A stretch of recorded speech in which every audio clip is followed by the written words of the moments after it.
엄마, 저 왔어요. 그 말이 목구멍까지 차올랐지만 서준은 꼭 삼켰습니다. 오늘은 아직 그 말을 할 수 없었어요. 낡은 떡집 앞에 거지 행색의 청년이 서 있었습니다. 때 묻은 점퍼, 헝클어진 머리, 터진 운동화. 누가 봐도 행색이 말이 아니었어요. 하지만 이 청년의 정체는 자산 8천억, 강성그룹의 재벌 회장 강서준이었습니다. 25년 전 재혼해서 자신을 버리고 사라진 친어머니를 찾아 직접 무너뜨리기 위해 거지 행색으로 잠입한 것이었어요. 그런데 결국 서준은 그 자리에서 무너지고 말았습니다. 잠시만요. 구독과 좋아요, 댓글로 함께 해주시면 큰 힘이 됩니다. 그럼 바로 시작하겠습니다. 사흘 전이었습니다. 서울 도심 한복판 45층 고층 빌딩 꼭대기에 자리한 스위트룸이었어요. 탁 트인 유리창 너머로 한강 야경이 환하게 펼쳐져 있었지만 서준의 눈에는 아무것도 들어오지 않았습니다. 거울 앞에 선 그의 모습은 평소와 완전히 달랐어요. 깔끔하게 빗어 넘기던 머리카락 대신 일부러 산발로 헝클어뜨렸고 맞춤 수트 대신 색이 바랜 낡은 점퍼를 걸쳤습니다. 신발은 앞코가 달아해진 운동화로 바꿔 신었어요. 거울 속에는 더 이상 재벌 회장의 모습이 없었습니다. 누가 봐도 영락없는 거짓골이었어요. 서준은 거울 속 자신을 바라보며 낮게 중얼거렸습니다. 드디어 찾았어. 나를 버리고 사라진 그 여자를. 주먹을 쥔 손등에 핏줄이 돋아났어요. 눈빛 속에 차갑고 단단한 불꽃이 타오르고 있었습니다. 일주일 전으로 거슬러 올라가야 했습니다. 아버지의 장례식이었어요. 갑작스러운 심장마비로 세상을 떠난 아버지였습니다. 하얀 국화꽃 향기가 장례식장 복도를 가득 채우고 있었고 검은 옷을 입은 조문객들이 줄지어 들어왔어요. 제게 인사, 오랜 지인, 이름만 대면 알만한 사람들이었습니다. 서준은 상주석에 앉아 아버지의 영정 사진을 말없이 바라보고 있었어요. 장례 사흘째 밤이었습니다. 서준이 바람을 쐬러 복도로 나왔을 때였어요. 장례식장 구석에서 친척들이 수군거리는 소리가 들려왔습니다. 서준은 발걸음을 멈췄어요. 서준이 친엄마 말이에요. 재혼하면서 아이 두고 그냥 사라졌다잖아요. 어떻게 그럴 수가 있어? 자기 자식을요? 어디서 잘 먹고 잘 살고 있겠죠 뭐. 그런 여자가 다 그렇잖아요. 서준의 심장이 한 박자 건너뛰는 것 같았습니다. 기둥 뒤에 몸을 숨기고 귀를 기울였어요. 손끝이 차갑게 식어 들어갔습니다. 친엄마, 재혼, 버리고 사라졌다. 서준은 자신이 입양하라는 사실을 어렴풋이 알고 있었어요. 아버지가 직접 말해준 적은 없었지만 성장하면서 짐작하게 된 사실이었습니다. 하지만 친어머니가 재혼해서 도망쳤다는 말은 처음이었어요. 가슴 한가운데서 묵직한 것이 짓눌렀습니다. 이를 악물었어요. 장례식이 끝난 다음 날 서준은 비서를 불렀습니다. 내 친어머니를 찾아줘. 비서가 잠깐 멈칫했어요. 조심스러운 목소리로 물었습니다. 회장님, 그게 무슨 말씀이신지요? 들은 대로야. 내 친어머니가 누구인지, 지금 어디서 뭐라고 사는지 전부 알아와. 비서는 말없이 고개를 숙이고 물러났습니다. 닷새가 지났어요. 비서가 두툼한 서류 봉투를 들고 들어왔습니다. 서준은 말없이 손을 내밀었어요. 찾았습니다, 회장님. 이름은 박미선, 58살입니다. 현재 재래시장 골목에서 작은 떡집을 혼자 운영하고 있습니다. 서준은 서류를 집어들었습니다. 사진 한 장이 첨부되어 있었어요. 굽은 허리, 깊은 주름, 낡은 앞치마를 두른 여자. 손마디가 굵고 거칠어 보였습니다. 그게 자신을 낳은 여자라니요. 재혼 기록은요? 비서가 잠시 말을 고르더니 조심스럽게 답했어요. 그 부분은 정확히 확인이 안 됐습니다. 다만 현재 혼자 생활하고 있는 것으로 파악됩니다. 서준은 사진을 탁자 위에 내려놓았습니다. 눈빛이 차갑게 가라앉았어요. 재혼해서 잘 먹고 잘 살고 있을 거라는 친척들의 말이 맞는지 아니면 다른 사정이 있는 건지 직접 확인하면 될 일이었습니다. 가까이서 그 여자가 어떻게 사는지 낱낱이 지켜본 다음 마지막에 자신이 바로 그 아들이라는 걸 밝히고 평생 버리고 산 대가를 치르게 하겠다고요. 서준은 거울 속 거지 행색의 자신을 마지막으로 바라보며 호텔 문을 열었습니다.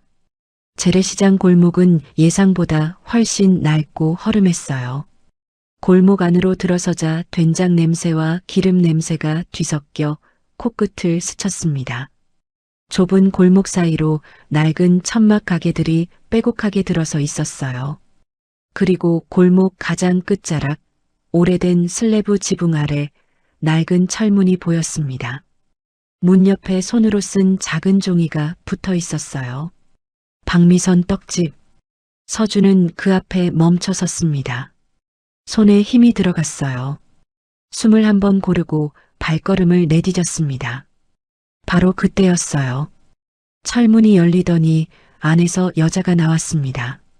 사진에서 본 그 여자였어요. 박미선. 굽은 허리, 낡은 앞치마, 주름진 얼굴. 그런데 그녀는 거지 행색의 서준을 보고도 멈추지 않았습니다. 오히려 문을 더 열어놓으며 따뜻하게 손짓했어요. 서준은 속으로 코웃음을 쳤습니다. 처음 보는 거지한테 저렇게 쉽게 문을 열어주다니요. 착한 척인가? 아니면 뭔가 다른 속셈이 있는 걸까? 떡집 안은 작고 낡았습니다. 삐걱거리는 나무 문을 열고 들어서자 달콤하고 구수한 냄새가 코끝을 감쌌어요. 갓 쪄낸 떡 냄새였습니다. 좁은 가게 안에는 스테인리스 진열대 2개와 낡은 나무 의자 몇 개가 전부였어요. 천장에는 형광등이 깜빡거렸고 벽에는 누렇게 바랜 달력이 하나 걸려 있었습니다. 바닥 장판은 군데군데 달아서 시멘트가 드러나 있었어요. 하지만 진열대 위에는 떡이 가득했습니다. 하얀 시루떡, 알록달록한 송편, 노릇하게 구운 인절미까지. 이른 아침인데도 김이 모락모락 피어오르고 있었어요. 새벽부터 만들어 놓은 게 분명했습니다. 서준은 구석 자리에 앉았습니다. 낡은 의자가 삐걱거렸어요. 넥타이 대신 늘어진 점퍼깃을 여미고 테이블 위에 2 손을 올려놓았습니다. 손등에 굳은 살이 박인 것처럼 보이게 일부러 구부정한 자세를 취했어요. 재벌 회장의 반듯한 자세는 어디에도 없었습니다. 박미선은 부엌 쪽에서 나왔습니다. 절뚝거리는 걸음이 아니었어요. 그냥 걸음걸이가 느리고 조심스러웠습니다. 나이 탓인지 아니면 오래 서 있어서 발이 아픈 건지 두툼한 앞치마를 두른 채 쟁반을 들고 천천히 다가왔어요. 쟁반 위에는 떡 1 접시와 따뜻한 물 1 잔이 놓여 있었습니다. 자, 욕이라도 하세요. 아침 드셨어요? 목소리가 낮고 부드러웠습니다. 강요하는 기색이 없었어요. 마치 오래전부터 알던 사람에게 말을 건네듯 자연스러웠습니다. 서준은 속으로 코웃음을 쳤어요. 거지한테 이렇게 쉽게 음식을 내어주는 사람이 있다니요. 착한 척인가 아니면 뭔가 노리는 게 있는 건가. 서준은 의심을 품은 채 고개를 한번 끄덕였습니다. 기운 없는 사람처럼 보이도록 일부러 목소리를 가라앉혔어요. 감사합니다. 떡을 1 조각 집어들었습니다. 입에 넣는 순간 부드럽고 달큰한 맛이 혀끝에 감겼어요. 이상했습니다. 떡 하나가 이렇게 맛있을 리 없었는데 어쩐지 마음 한 구석이 편안해지는 느낌이었어요. 서준은 고개를 들어가게 안을 천천히 둘러봤습니다. 좁은 공간이었어요. 진열대 뒤로 작은 부엌이 보였습니다. 커다란 찜솥이 2개 올라가 있었고 그 옆에 재료들이 가지런히 놓여 있었어요. 새벽부터 혼자 이 많은 걸 만들어낸 거겠지요. 저 굽은 허리로 혼자서요. 미선은 계산대 뒤쪽에 서서 다음 손님을 맞을 준비를 하고 있었습니다. 그때 가게 문이 열렸어요. 동네 아주머니 2명이 들어왔습니다. 미선이 얼굴에 환한 웃음을 지으며 다가갔어요. 어서 와요. 오늘 시루떡 새로 쪘어요. 따끈따끈해요. 아이고, 미선 씨, 오늘도 일찍 나왔어요? 새벽 4시부터 했지요. 오늘 절에 가시는 거예요? 맞아요. 이 집 떡이 제일 찰지니까 시루떡 한 판 줘요. 미선이 능숙한 손놀림으로 떡을 포장했습니다. 두툼하게, 아주 넉넉하게 담아서요. 아주머니들이 돈을 내밀었는데 미선이 손을 저었어요. 오늘은 그냥 가져가세요. 우리 가게 단골이시잖아요. 아이고, 미선 씨, 그러면 어떡해요? 괜찮아요. 다음에 또 와주시면 되지요. 아주머니들이 연신 고맙다며 가게를 나갔습니다. 서준은 그 모습을 지켜보며 눈을 가늘게 떴어요. 단골한테도 공짜로 주다니요. 장사할 생각이 있긴 한 건가요? 저러다 문 닫는 거 아닌가? 의심이 고개를 들었습니다. 다 계산된 행동일 거라고, 착한 척으로 주변 사람들한테 좋은 인상을 심어두는 거라고 서준은 스스로에게 말했어요. 그런데 미선의 표정에는 꾸밈이 없었습니다. 손님들이 나간 뒤 미선은 찜솥 뚜껑을 열고 떡이 잘 쪄지고 있는지 확인했어요. 하얀 김이 뭉게뭉게 피어올랐습니다. 미선이 그 김을 한 손으로 가리며 확인하는 모습이 보였어요. 주름진 손등에 물기가 맺혔지만 닿지 않았습니다. 그냥 앞치마에 쓱 문지르고 다시 손을 움직였어요. 서준은 떡을 다 먹고도 자리에서 일어나지 않았습니다. 복수 계획에는 오히려 좋은 상황이었어요. 이 안에서 오래 머물수록 저 여자를 더 잘 관찰할 수 있으니까요. 서준은 구석자리에 앉아 미선의 움직임을 눈으로 쫓았습니다. 그때였어요. 미선이 쟁반을 들고 서준 쪽으로 다가왔습니다. 빈 그릇을 치우려는 것 같았어요. 그런데 가까이 다가온 미선이 멈칫했습니다. 그릇을 집으려다 손이 공중에서 멈췄어요. 서준의 귀 뒤쪽을 보고 있었습니다. 왼쪽 귀 뒤에 작은 흉터가 있었어요. 태어날 때부터 있던 흉터였습니다. 손톱만 한 크기였지만 색이 주변 피부와 달라 눈에 띄었지요. 미선의 손끝이 미세하게 떨렸어요. 입술이 파르르 움직였습니다. 얼굴빛이 순간 하얗게 변했다가 다시 제자리로 돌아왔어요. 아주 짧은 순간이었습니다. 서준이 눈치채기도 어려울 만큼 짧았어요. 하지만 서준은 봤습니다. 저게 왜 저런 표정을 지은 걸까요? 내 귀를 왜 저렇게 보는 걸까요? 서준의 눈이 가늘어졌어요. 미선은 아무 일도 없었다는 듯 빈 그릇을 집어들었습니다. 조용하고 평온한 목소리로 말했어요. 더 드실래요? 따뜻할 때 드세요. 서준은 대답하지 않았습니다. 대신 미선의 뒷모습을 바라봤어요. 부엌으로 돌아가는 그 굽은 등을요. 저 표정은 뭐였을까요? 내 귀에서 눈을 떼지 못하던 그 눈빛은 뭐였을까요? 서준은 생각을 털어냈습니다. 우연이겠지요. 아니면 거지 행색이 불쌍해 보였던 걸 수도 있고요. 복수 계획에 이런 사소한 것들이 끼어들 틈은 없었습니다. 그런데 왜인지 마음 한 구석이 이상하게 불편했어요. 점심 무렵이 되자 가게 안이 분주해졌습니다. 시장 상인들이 하나둘 들어오기 시작했어요. 좁은 가게 안에 사람이 차면서 웅성거리는 소리와 함께 떡 냄새가 더 짙어졌습니다.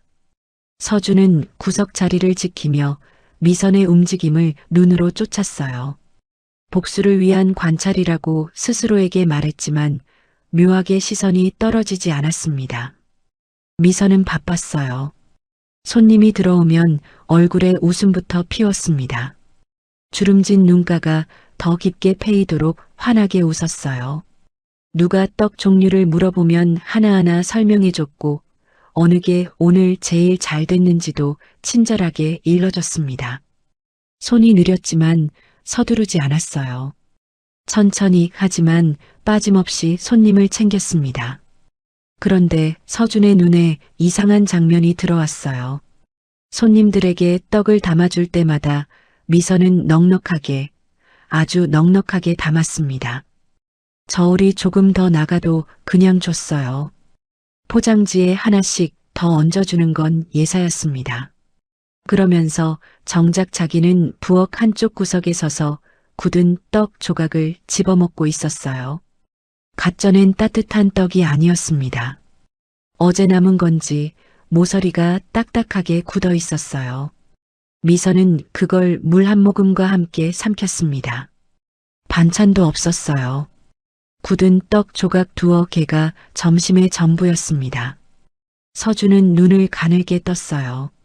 손님한테는 넉넉하게 주면서 본인은 굳은 떡 조각이라니요. 불쌍한 척 연기하는 건가? 누군가 보고 있으니까 착한 척하는 건가? 서준은 속으로 코웃음을 쳤습니다. 하지만 미선의 표정에는 아무런 꾸밈이 없었어요. 당연하다는 듯이 굳은 떡을 먹고 당연하다는 듯이 다음 손님을 맞았습니다. 저게 연기라면 대단히 자연스러운 연기였어요. 오후가 되어 손님이 줄어들었을 때였습니다. 가게 문이 조심스럽게 열렸어요. 들어온 건 초등학교 저학년쯤 되어 보이는 여자아이였습니다. 낡은 체육복 바지에 슬리퍼를 신고 있었어요. 작은 손으로 문틀을 잡고 안을 힐끔힐끔 들여다보다가 미선과 눈이 마주치자 고개를 푹 숙였습니다. 미선이 앞치마를 털며 다가갔어요. 얘야, 배고프니? 아이가 고개를 들었습니다. 눈이 동그래졌어요. 저 돈이 없는데요. 돈은 무슨? 어서 들어와요. 미선이 아이의 손을 잡고 가게 안으로 데려왔습니다. 의자에 앉히고는 진열대에서 떡을 꺼냈어요. 갓 쪄낸 시루떡이었습니다. 아직 김이 피어오르는 걸 종이 위에 넉넉하게 올려놓았어요. 굳은 떡 조각이 아니라 가장 따뜻한 걸로요. 아이가 허겁지겁 먹기 시작했습니다. 얼마나 배가 고팠던 걸까요? 볼이 가득 차도록 먹으면서 연신 고개를 끄덕였어요. 미선이 아이 옆에 앉아 등을 쓸어내려줬습니다. 천천히 먹어요. 체한다. 아이가 고개를 끄덕이면서도 숟가락을 멈추지 않았어요. 미선이 빙그레 웃었습니다. 주름진 얼굴에 햇살이 내려앉은 것 같았어요. 서준은 구석에서 그 장면을 지켜보고 있었습니다. 또 공짜로 주고 있었어요. 단골 손님한테도 그러더니 이번엔 처음 보는 아이한테도요. 대체 이 가게가 어떻게 돌아가는 건가요? 저러다 한 달도 못 버티는 거 아닌가. 서준은 속으로 혀를 찼어요. 아이가 떡을 다 먹고 자리에서 일어났습니다. 꾸벅 인사를 했어요. 아주머니 감사합니다. 진짜 맛있었어요. 그래. 또 배고프면 언제든지 와요. 알겠지요? 아이가 고개를 끄덕이며 문을 열고 나갔어요. 미선이 그 뒷모습을 오래도록 바라봤습니다. 작은 발이 골목을 멀어져 가도록요. 서준이 참다 못해 물었어요. 왜 계속 공짜로 주시는 거예요?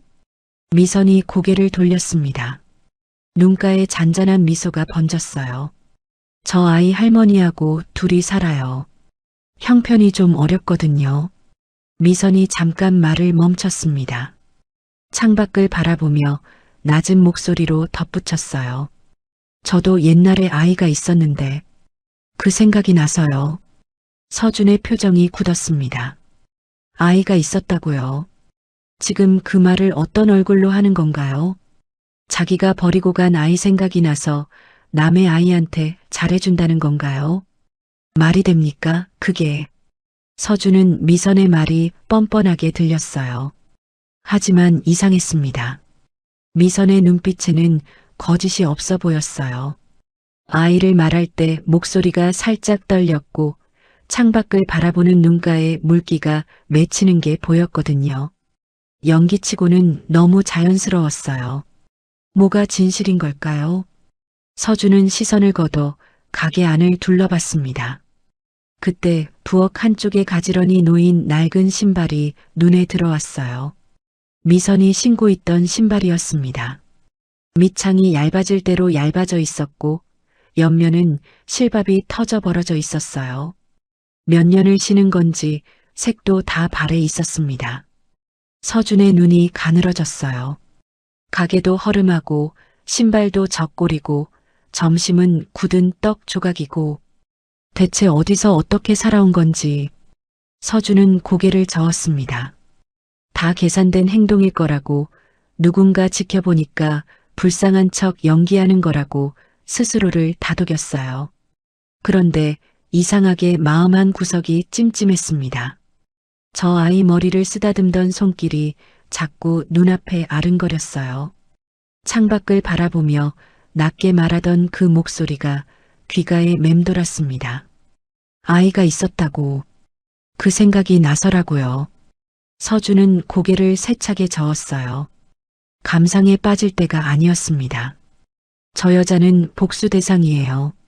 며칠만 더 지켜보면 본색이 드러날 거라고 서준은 마음을 다잡았습니다.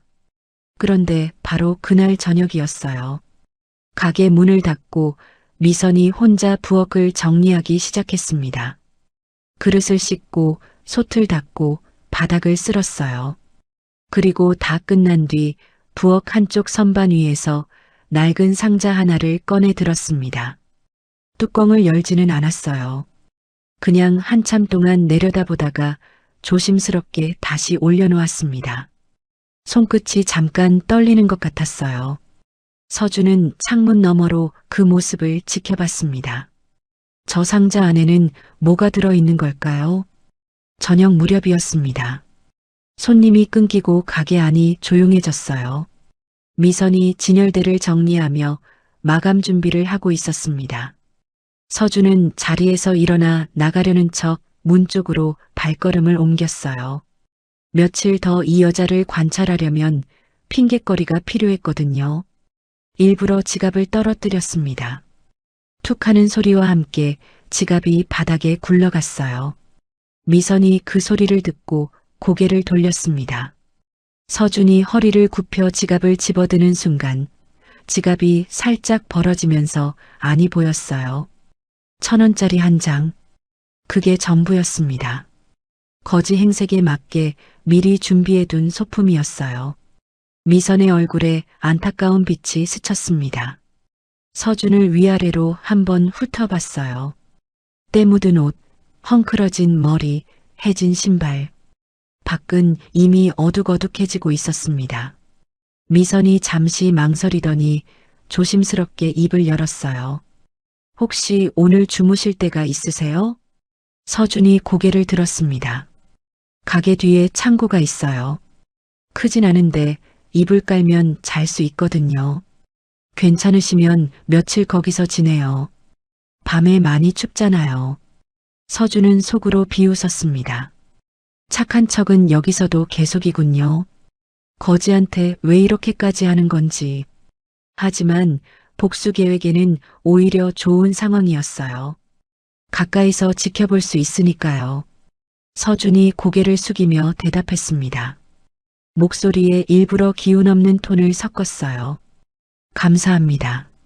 며칠만 신세 지겠습니다. 일을 도울게요. 미선의 얼굴에 안도의 빛이 번졌습니다. 마치 길 잃은 아이를 찾은 것처럼 표정이 밝아졌어요. 그래요. 잘 생각했어요. 이리 와요. 보여줄게요. 창고는 가게 뒤편에 붙어있는 작은 공간이었습니다. 삐걱거리는 문을 열자 먼지 냄새와 함께 오래된 물건들이 눈에 들어왔어요. 쌀포대, 낡은 솥, 구석에 쌓인 이불들. 창고라고 하기엔 너무 좁았고 방이라고 하기엔 너무 허름했습니다.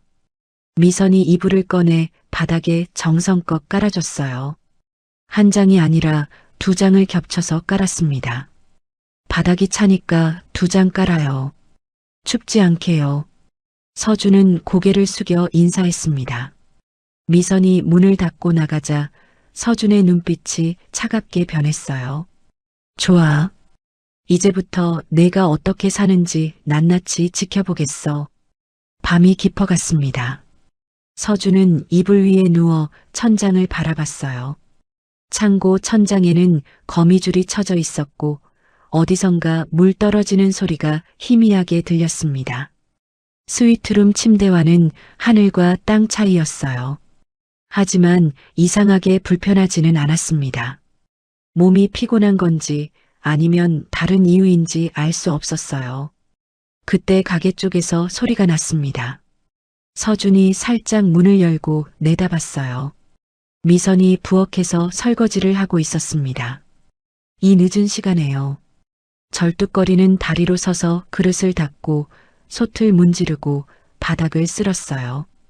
등이 굽어 있어서 허리를 제대로 펴지 못하는 것 같았습니다. 걸을 때마다 얼굴이 살짝 찡그려졌어요. 서준은 창고 문틈으로 그 모습을 바라봤습니다. 저 굽은 등으로 매일 이렇게 사는 건가요? 아침부터 밤까지 혼자서요. 잠깐 그런 생각이 들었지만 서준은 고개를 저었어요. 감상에 빠질 때가 아니었습니다. 저 여자는 복수 대상이에요. 설거지가 끝난 뒤였습니다. 미선이 가게 안쪽 벽으로 다가갔어요. 벽에는 낡은 달력이 걸려 있었습니다. 미선이 달력 앞에 멈춰 섰어요. 한참 동안 바라보다가 손을 들어 날짜 하나를 손가락으로 천천히 짚었습니다. 다음 주 날짜였어요. 미선의 입술이 달싹거렸습니다. 목소리가 너무 작아서 처음엔 들리지 않았어요. 서준이 귀를 기울였습니다. 우리 서준이 생일이 다음 주네. 서준의 심장이 덜컥 내려앉았습니다. 귀를 의심했어요. 다시 들으려 했지만 미선은 이미 손을 내리고 있었습니다. 달력을 바라보는 눈빛에 무언가 깊은 것이 담겨 있었어요. 그리움인지 아쉬움인지 이름을 붙이기 어려운 감정이었습니다. 서준이라는 이름, 자신의 이름이었습니다. 서준은 고개를 저었어요. 우연이겠지요. 세상에 서준이라는 이름을 가진 사람이 얼마나 많은데요. 자기 아들 이름이 서준인 건지 아니면 다른 누군가인 건지 그냥 흔한 이름일 뿐이에요. 하지만 이상하게 가슴 한쪽이 먹먹해졌습니다. 미선이 달력에서 눈을 떼고 부엌으로 돌아갔어요. 불을 끄기 전 가게 안을 한번 둘러보는 모습이 보였습니다. 서준이 머무는 창고 쪽을 잠깐 바라보다가 작게 한숨을 쉬었어요. 그리고 불을 껐습니다. 어둠이 내려앉았어요. 서준은 창고 이불 위에 다시 누웠습니다. 눈을 감았어요. 잠이 올 것 같지 않았어요. 미선이 달력을 짚던 손가락이 자꾸 눈앞에 아른거렸습니다. 아주 조심스럽게 마치 소중한 것을 만지듯이 짚던 그 손끝이요. 우리 서준이 생일이 다음 주네. 그 말이 머릿속에서 맴돌았습니다. 떨쳐내려 해도 자꾸 떠올랐어요. 서준은 이불을 끌어당기며 눈을 질끈 감았습니다. 우연이에요. 그냥 우연이라고요. 그런데 왜 이렇게 심장이 이상하게 뛰는 걸까요? 왜 자꾸 그 손끝이 눈앞에 아른거리는 걸까요? 서준은 그 물음에 답을 찾지 못한 채 어둠 속에 누워 있었습니다. 밖에서는 시장 골목의 바람소리만 낮게 울렸어요. 쿵덕, 쿵덕, 쿵덕. 규칙적인 소리였습니다. 낮고 묵직한 울림이 창고 벽을 타고 흘러들었어요. 서준이 눈을 떴습니다. 창고 천장이 보였어요. 아직 어두웠습니다. 창문 사이로 스며드는 빛이 없는 걸 보니 해가 뜨려면 한참 남은 시간이었어요. 휴대폰을 들어 시간을 확인했습니다. 새벽 4시 10분이었어요. 쿵덕, 쿵덕, 쿵덕. 소리는 계속됐습니다. 가게 쪽에서 흘러오는 소리였어요. 서준이 몸을 일으켜 창고 문을 살며시 열었습니다. 찬 공기가 얼굴을 스쳤어요. 부엌 불빛이 새어나오고 있었습니다. 미선이 벌써 일어나 있었어요. 찜손 옆에 커다란 절구가 놓여 있었습니다.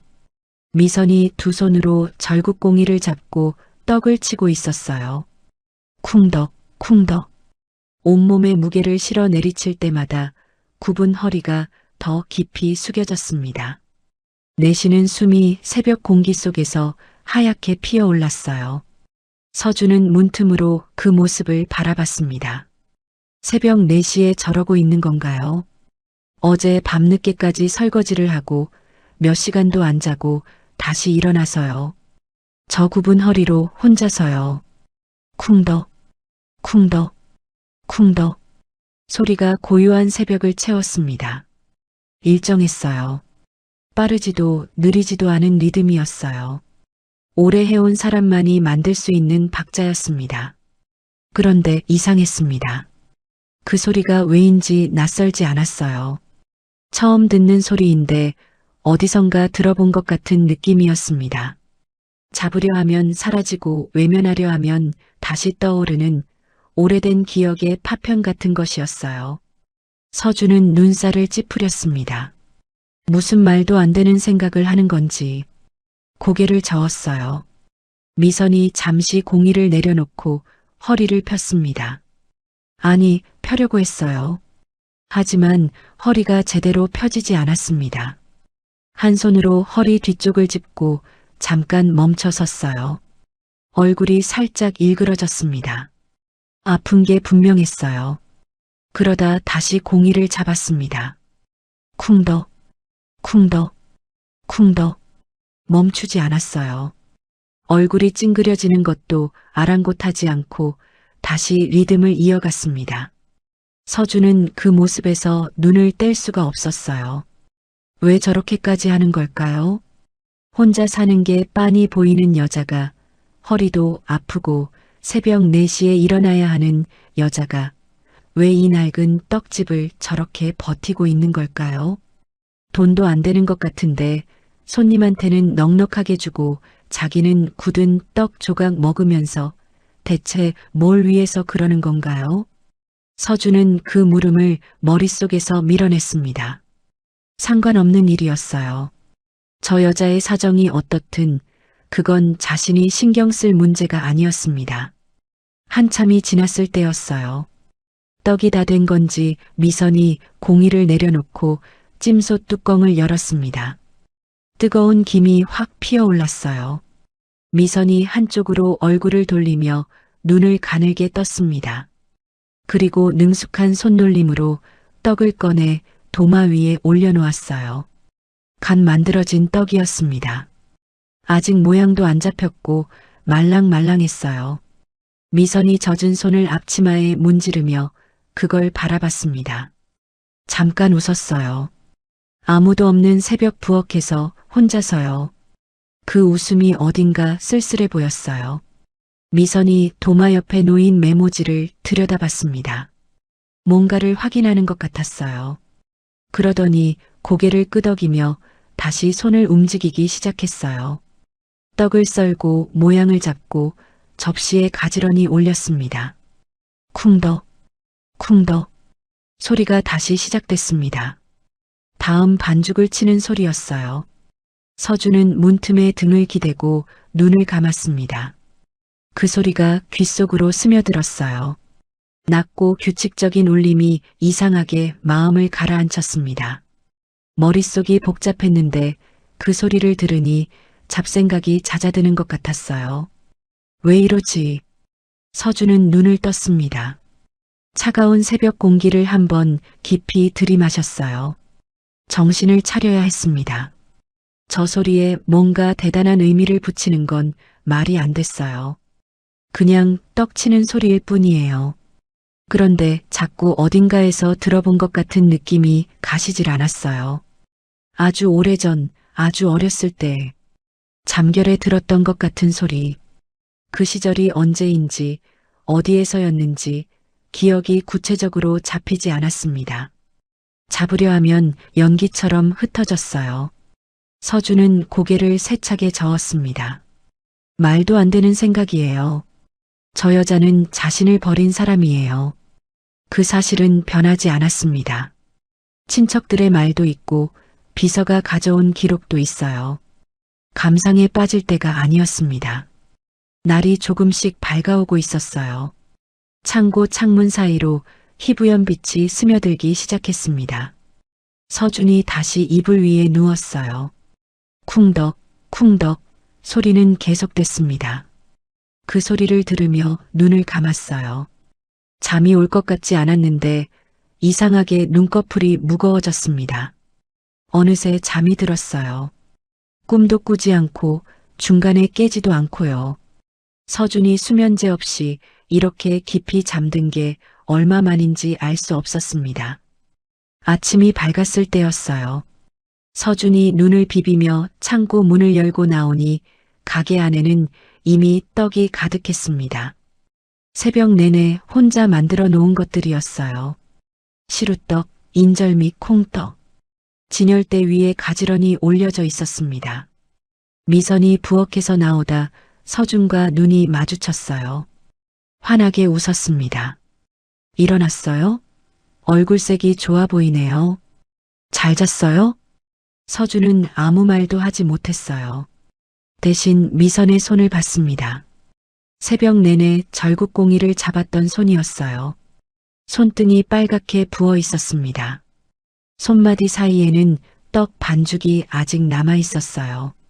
저 손으로 새벽 4시부터 일어나 이 많은 걸 만들어 놓은 거였습니다. 서준은 시선을 거뒀어요. 창가에 앉아 진열대를 바라봤습니다. 쿵덕, 쿵덕 소리가 아직도 귓속에 남아있는 것 같았어요. 이상하리만치 익숙한 그 울림이요. 왜 저 소리가 이렇게 낯설지 않은 걸까요? 서준은 그 답을 찾을 수 없었어요. 오후가 느긋하게 흘러가고 있었습니다.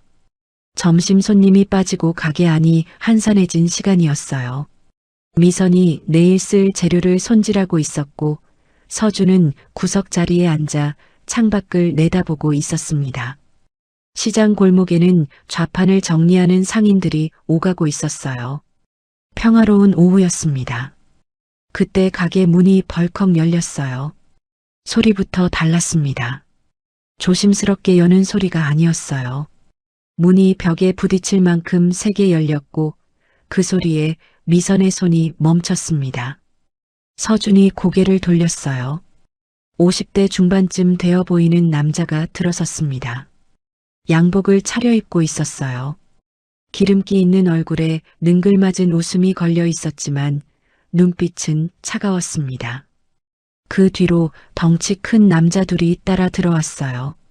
미선의 얼굴에서 핏기가 빠졌습니다. 국자를 들고 있던 손이 멈췄어요.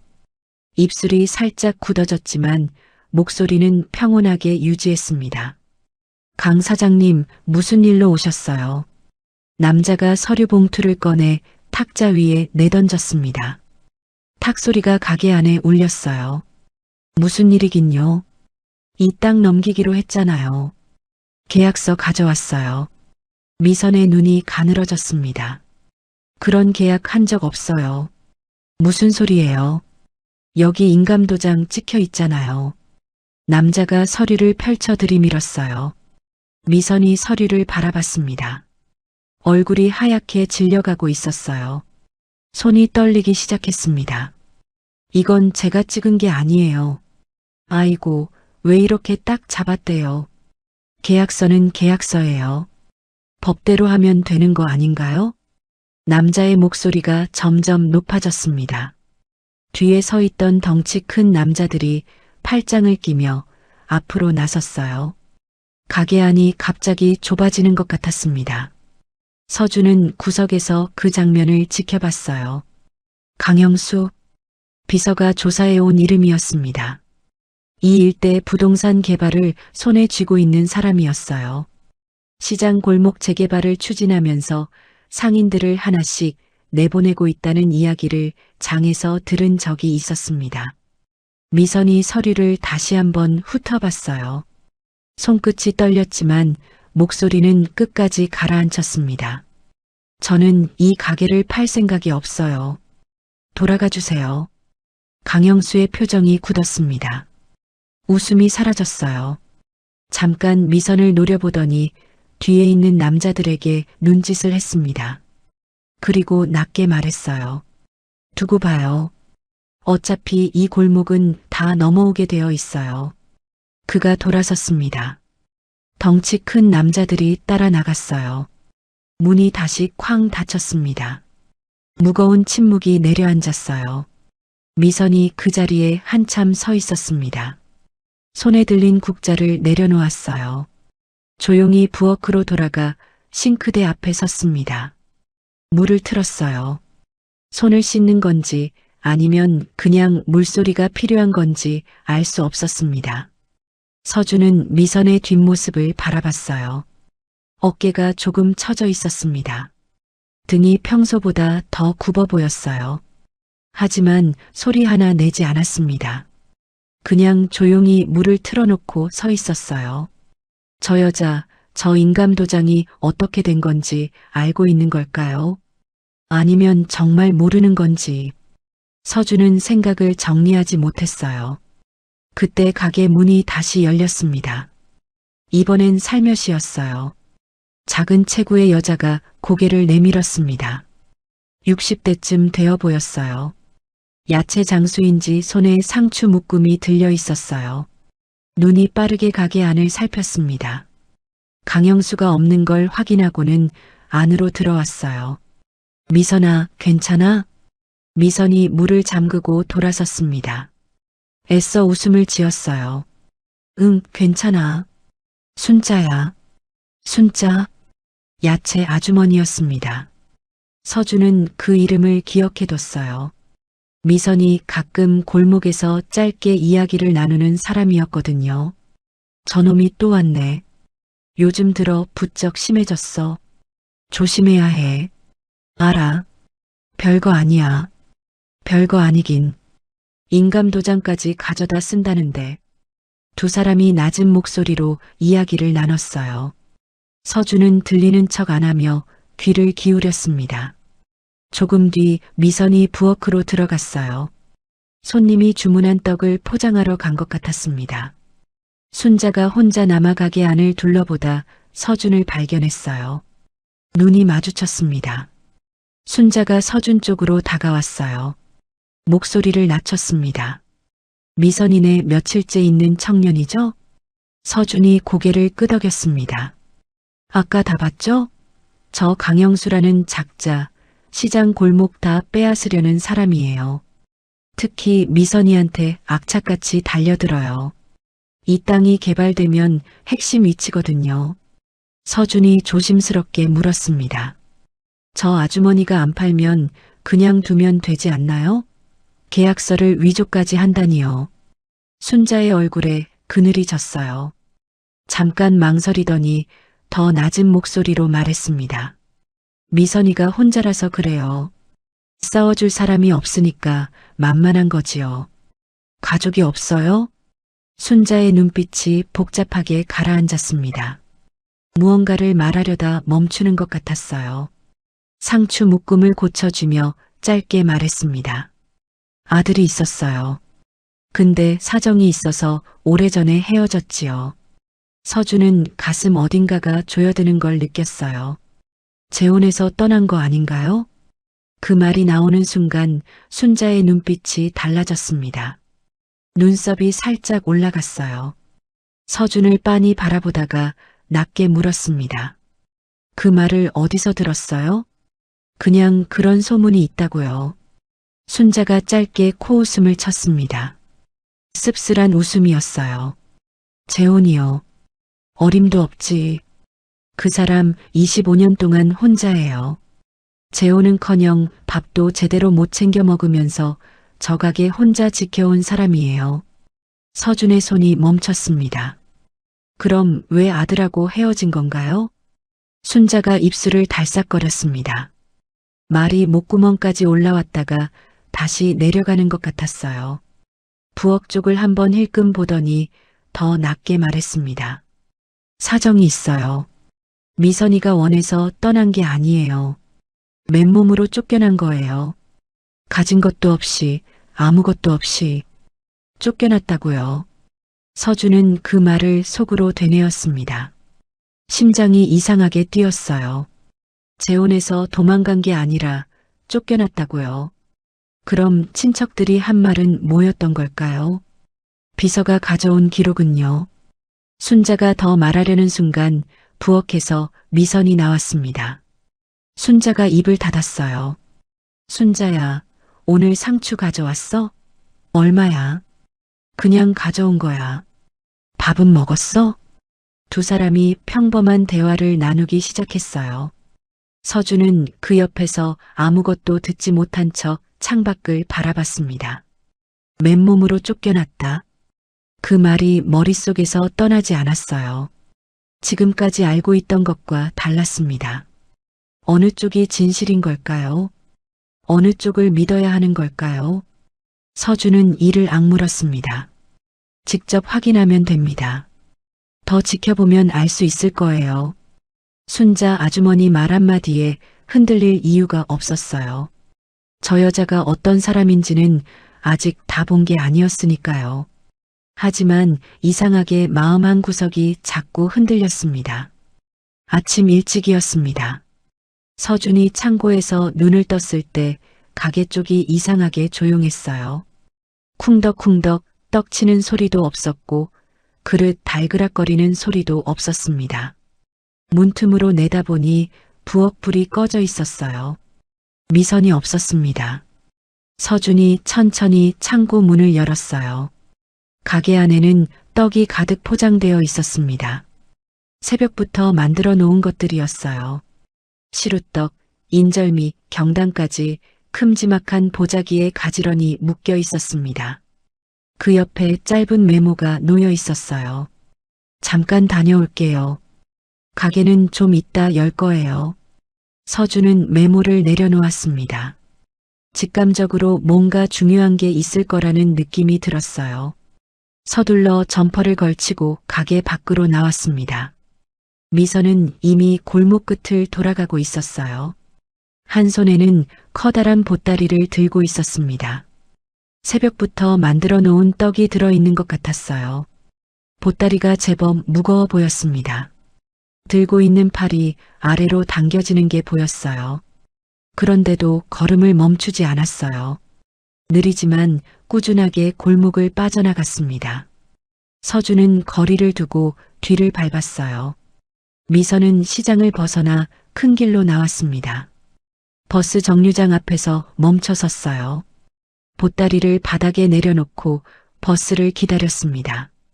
서준은 가로수 뒤에 몸을 붙이고 그 모습을 지켜봤어요. 버스가 왔습니다.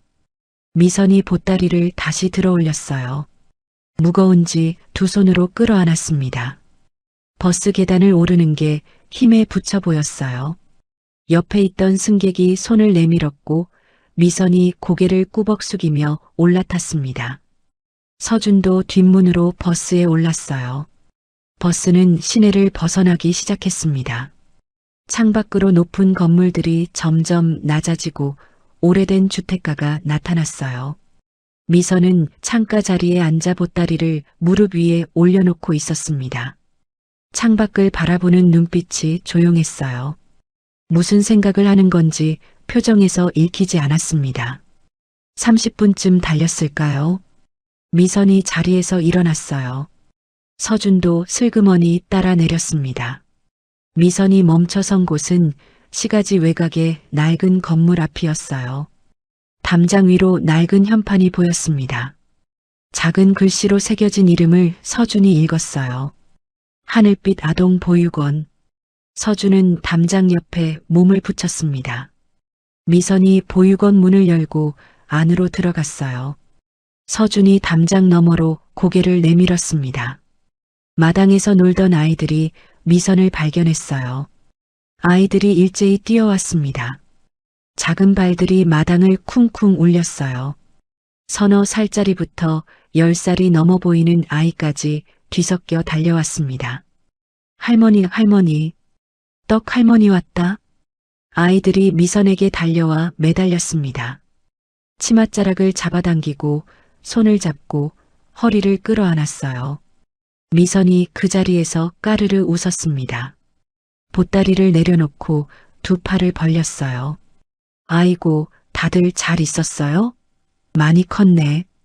미선이 아이들의 머리를 하나하나 쓰다듬었습니다. 키가 컸다고, 밥 잘 먹었냐고, 감기는 안 걸렸냐고 하나씩 물어봤어요. 아이들이 저마다 대답을 쏟아냈습니다. 미선이 그 소리를 들으며 연신 고개를 끄덕였어요. 서준은 담장에 등을 기댔습니다. 고아원이었어요. 저 여자가 이른 아침 보따리를 챙겨온 곳이 여기였습니다. 미선이 보따리를 풀었어요. 안에서 떡이 쏟아져 나왔습니다. 시루떡, 인절미, 알록달록한 경단까지요. 아이들이 환성을 질렀어요. 우와, 경단이다. 저 인절미 먹을래요. 미선이 떡을 하나씩 집어 아이들 손에 쥐어줬습니다. 넉넉하게 하나가 아니라 2개씩이요. 자기는 먹지 않았어요. 아이들이 다 받을 때까지 서서 지켜보며 웃기만 했습니다. 서준은 그 모습을 담장 너머로 바라봤어요. 돈 받고 자식을 버렸다는 여자가 왜 여기서 아이들에게 떡을 나눠주고 있는 걸까요? 왜 이렇게 환하게 웃는 걸까요? 저 웃음이 계산된 건지 아니면 진심인 건지 서준은 구분할 수가 없었어요. 잠시 후 미선이 아이 하나를 무릎에 앉혔습니다. 5살쯤 돼 보이는 남자아이였어요. 눈이 크고 볼이 통통했습니다. 아이가 미선의 품에 폭 안겼어요. 미선이 아이의 등을 토닥이며 노래를 부르기 시작했습니다. 낮고 부드러운 멜로디였어요. 서준의 숨이 멎는 것 같았습니다. 그 노래였습니다. 새벽마다 가게 안에서 흘러나오던 그 멜로디였어요. 어딘가에서 들어본 것 같다고 느꼈던, 잡으려 하면 사라지고 외면하면 다시 떠오르던 바로 그 소리였습니다. 바람을 타고 담장 너머로 흘러왔어요. 서준의 심장이 이상하게 뛰기 시작했습니다. 빠르게, 그리고 무겁게요. 왜 이러는 건지 알 수 없었어요. 저 멜로디를 들을 때마다 왜 이렇게 가슴이 먹먹해지는 걸까요?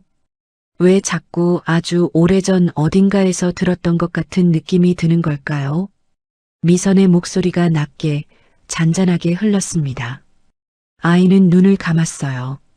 미선의 품에 얼굴을 묻고 조용히 노래를 들었습니다. 미선이 아이의 머리카락을 손가락으로 천천히 쓸어내렸어요. 그 손길이 너무 자연스러워서 마치 수백 번 해온 것처럼 익숙해 보였습니다. 서준은 담장에 등을 기대고 눈을 감았어요. 노래가 귓속으로 스며들었습니다. 심장이 계속 이상하게 뛰었어요. 눈꺼풀이 뜨거워지는 것 같았습니다.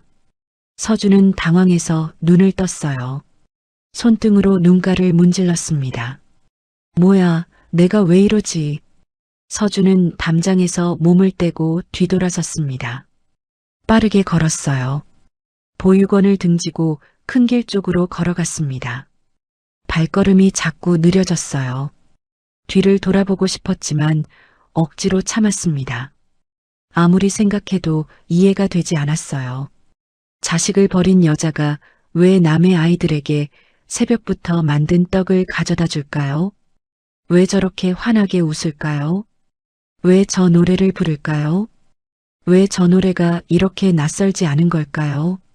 서준은 걸음을 멈추고 하늘을 올려다봤습니다. 찬바람이 얼굴을 스쳤어요. 눈시울이 시렸습니다. 바람 때문인지 아니면 다른 이유인지 알 수 없었어요. 처음으로 지금까지 품어온 복수심이 흔들렸습니다. 딱 한순간이었어요. 아주 짧은 순간이었습니다. 서준은 이를 악물고 그 흔들림을 눌렀어요. 저 여자는 복수 대상이에요. 순자 아주머니 말 한마디에 보육원 장면 하나에 무너지면 안 됩니다. 하지만 발걸음이 쉽게 떨어지지 않았어요. 담장 너머에서 미선의 노랫소리가 바람에 실려 흘러왔습니다. 낮고 부드러운 그 멜로디가 등 뒤에서 자꾸 따라왔어요. 서준은 귀를 막고 싶었습니다. 하지만 막아도 소용없었어요. 이미 가슴속 어딘가 깊은 곳에 닿아버렸으니까요. 오후였습니다. 미선이 외출 준비를 했어요. 깨끗한 외출복으로 갈아입고 장바구니를 들었습니다. 내일 쓸 재료를 사러 시장에 간다고 했어요. 서준에게 가게를 좀 봐달라는 말을 남기고 골목을 빠져나갔습니다. 서준은 빈 가게 안에 혼자 남았어요. 조용했습니다. 형광등이 낮게 윙윙거리는 소리만 들렸어요. 서준은 구석 자리에 앉아 창밖을 바라보다가 천천히 일어섰습니다. 가게 안을 둘러봤어요. 좁은 부엌, 낡은 찜솥, 기름때가 낀 환풍기, 여기저기 손때가 묻어 있었습니다. 오래된 물건들이었어요. 가게 한쪽 벽에 메모지 2장이 붙어 있었습니다. 서준의 시선이 그쪽으로 향했어요. 첫 번째 메모지였습니다. 삐뚤삐뚤한 글씨로 적혀 있었어요. 가습이 밀린 거 이번 달 안에 꼭 내기. 서준의 눈이 옆으로 옮겨갔습니다.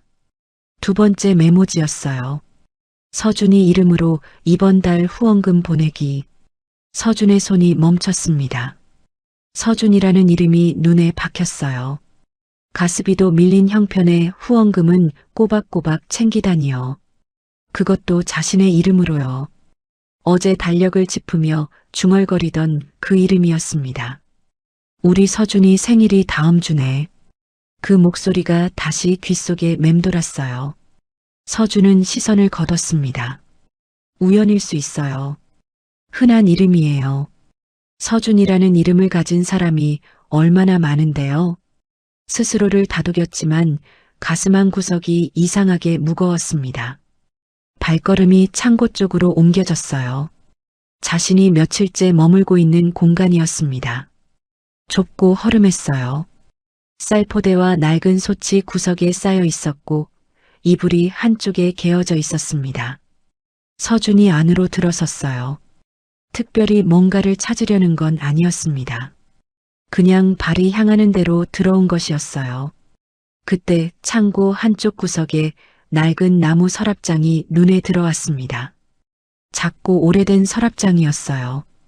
페인트가 군데군데 벗겨져 있었고 서랍 손잡이 하나는 떨어져 나가 없었습니다. 평소에는 그냥 지나쳤던 것이었어요. 서준이 다가갔습니다. 특별한 이유는 없었어요. 그냥 손이 먼저 움직였습니다. 손잡이가 없는 서랍을 손가락으로 당겼어요. 삐걱거리는 소리와 함께 서랍이 열렸습니다.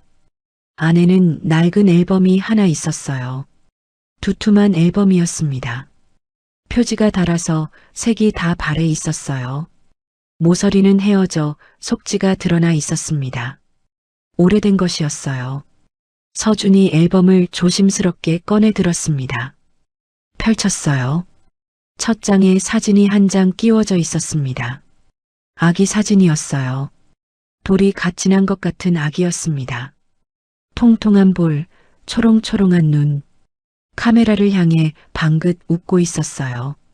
사진 아래쪽 여백에 작은 글씨가 적혀 있었습니다. 서준아, 생일 축하해. 첫 번째 생일이야. 서준의 숨이 멎는 것 같았습니다. 손가락이 저도 모르게 다음 장을 넘겼어요. 또 사진이 있었습니다. 2살쯤 된 아기였어요. 아기가 조금 더 자라 있었습니다. 사진 아래 같은 필체로 적혀 있었어요. 서준아, 생일 축하해. 두 번째 생일이야. 건강하게 잘 자라고 있겠지? 다음 장을 넘겼습니다. 세 번째 생일이야. 엄마가 많이 보고 싶다. 다음 장. 네 번째 생일이야. 오늘 내 좋아하던 경단 만들었어. 혼자 먹었어. 다음 장. 다섯 번째 생일이야. 꿈에서 봤어. 엄마 품에서 자던 내 모습. 서준은 손이 떨리기 시작했습니다. 페이지마다 사진이 있었어요. 사진은 같은 아기가 아니었습니다. 매년 다른 아이의 사진이었어요. 비슷한 또래의 아이들이었습니다. 어떤 해는 길에서 찍은 것 같은 흐린 사진이었고, 어떤 해는 잡지에서 오려낸 것 같은 사진이었어요. 아마 아들의 실제 사진이 없으니 비슷한 또래의 아이 사진을 붙여놓은 것 같았습니다. 그리고 매 장마다 글씨가 있었어요. 같은 필체였습니다. 해가 갈수록 글씨가 조금씩 달라졌어요. 어떤 해는 글씨가 흔들렸고 어떤 해는 번진 자국이 있었습니다. 눈물 자국 같았어요. 6번째 생일이야. 오늘 비가 많이 왔어. 내가 비 맞고 다니진 않는지 걱정됐어. 7번째 생일이야. 학교는 잘 다니고 있니? 친구들이랑 잘 지내고 있겠지. 10번째 생일이야. 벌써 10살이구나. 이제 키가 많이 컸겠다. 15번째 생일이야. 중학생이 됐겠네. 공부가 힘들어도 밥은 잘 챙겨 먹어야 해. 20번째 생일이야. 성인이 됐구나. 어른이 됐어도 엄마한테는 여전히 아가야. 서준은 더 이상 페이지를 넘길 수가 없었어요. 두 손으로 앨범을 잡고 있었는데 손이 떨려서 제대로 잡히지 않았습니다. 앨범을 창고 바닥에 내려놓았어요. 그리고 그 자리에 주저앉았습니다. 다리에 힘이 들어가지 않았어요. 25년치였습니다. 아들이 없는 25년 동안 매해 생일마다 사진을 한 장씩 붙이고 글씨를 적어온 거였어요. 아들의 실제 얼굴을 모르니까 비슷한 또래의 아이 사진을 오려다 붙여가며요. 글씨가 번진 자국은 눈물이었어요. 떨렸던 글씨는 손이 흔들렸던 거였고요. 서준의 눈이 뜨거워졌습니다. 손등으로 눈가를 문질렀어요. 하지만 소용이 없었습니다. 뜨거운 게 계속 차올랐어요. 재혼해서 도망간 여자가 왜 이런 걸 만들었을까요?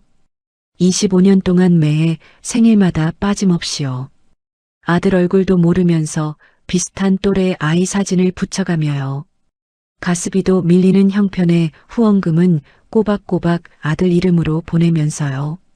서준은 앨범을 다시 들어 마지막 장을 펼쳤습니다. 25번째 생일이야. 30 가까이 됐겠네. 이제 어른이 다 됐겠다. 엄마 생각은 하고 있을까? 엄마가 너 버린 거 아니야. 그 말을 꼭 전하고 싶은데 어디 있는지 알 수가 없구나. 건강하게만 있어다오. 그것만으로도 충분해. 서준의 입술이 파르르 떨렸습니다. 엄마가 너 버린 거 아니야. 그 문장이 눈앞에서 사라지지 않았어요. 손가락으로 그 글씨를 살짝 짚었습니다. 종이가 오래되어 보슬보슬했어요. 살살 만지지 않으면 뜯어질 것 같았습니다. 25년 동안 이걸 만들어 온 거였어요. 혼자서요. 아무도 모르게요. 가스비가 밀리는 형편에 굳은 떡 조각을 점심으로 먹으면서 허리가 아파도 새벽 4시부터 일어나면서요. 서준은 앨범을 조심스럽게 덮었습니다. 서랍에 다시 넣었어요. 삐걱거리는 소리와 함께 서랍이 닫혔습니다. 서준은 그 자리에 한참 쪼그리고 앉아 있었어요. 일어설 수가 없었습니다. 다리에 힘이 들어가지 않았어요. 30년 동안 품어온 원망이 흔들리고 있었습니다. 아니었어요. 흔들리는 게 아니었어요. 무너지고 있었습니다. 모래성처럼 파도 한 번에 다 쓸려 내려가는 것처럼요. 서준은 눈을 감았어요. 머릿속이 하얘졌습니다. 지금까지 알고 있던 것들이 전부 뒤집히는 것 같았어요. 재혼해서 도망갔다는 말, 자식을 버린 여자라는 말. 그 말들이 사실이라면 저 앨범은 뭐란 말입니까? 25년치 생일 편지는요. 아들 이름으로 보내온 후원금은요. 어느 쪽이 진실인 걸까요? 서준이 휴대폰을 꺼내 비서에게 전화를 걸었습니다. 목소리가 평소보다 낮았어요. 더 깊이 파봐.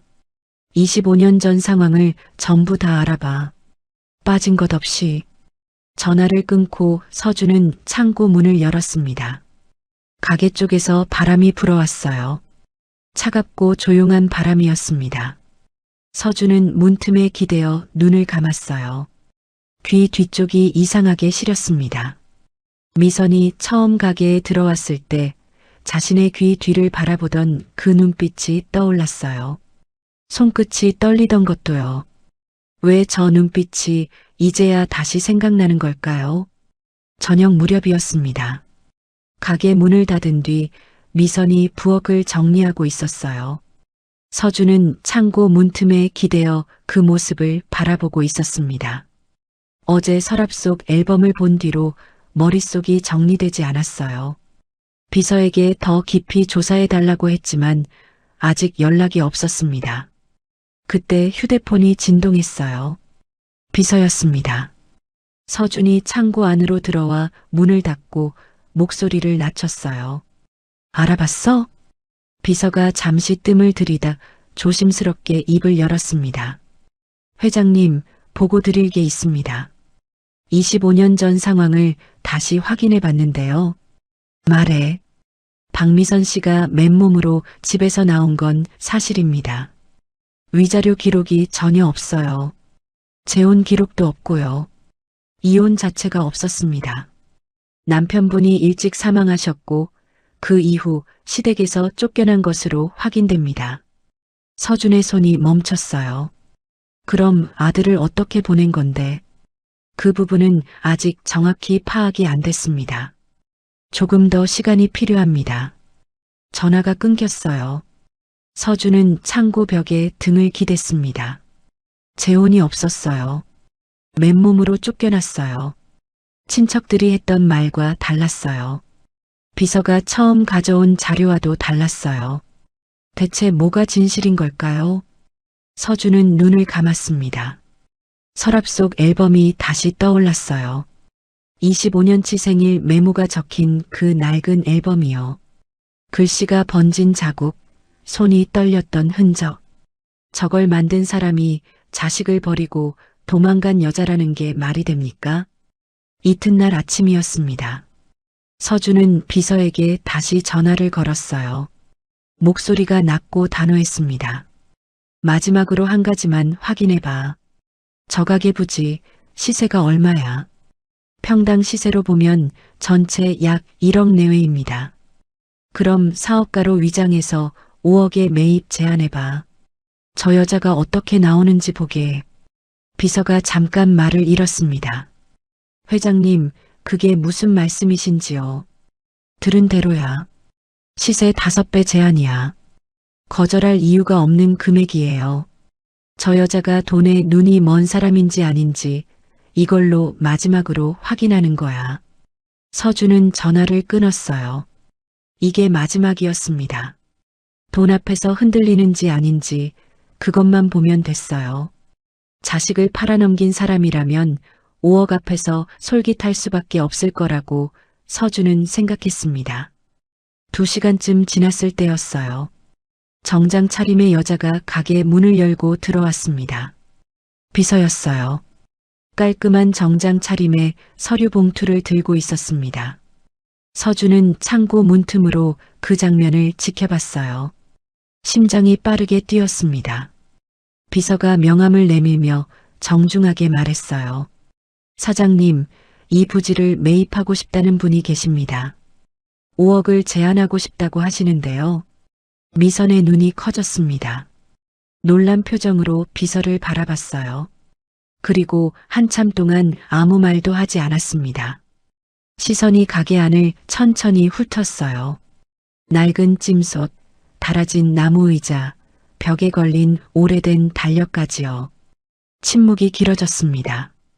서준은 창고 안에서 숨을 죽이고 있었어요. 손에 힘이 들어갔습니다. 역시 돈 앞에서 흔들리겠지요. 그동안 느꼈던 묘한 감정들이 한순간에 정리될 것 같았어요. 저것 봐요. 결국 다 돈이에요. 그때 미선이 고개를 저었습니다. 죄송해요. 이 가게는 못 팔아요. 목소리가 조용했지만 단호했습니다. 흔들림이 없었어요. 비서가 어리둥절한 표정으로 다시 말했어요.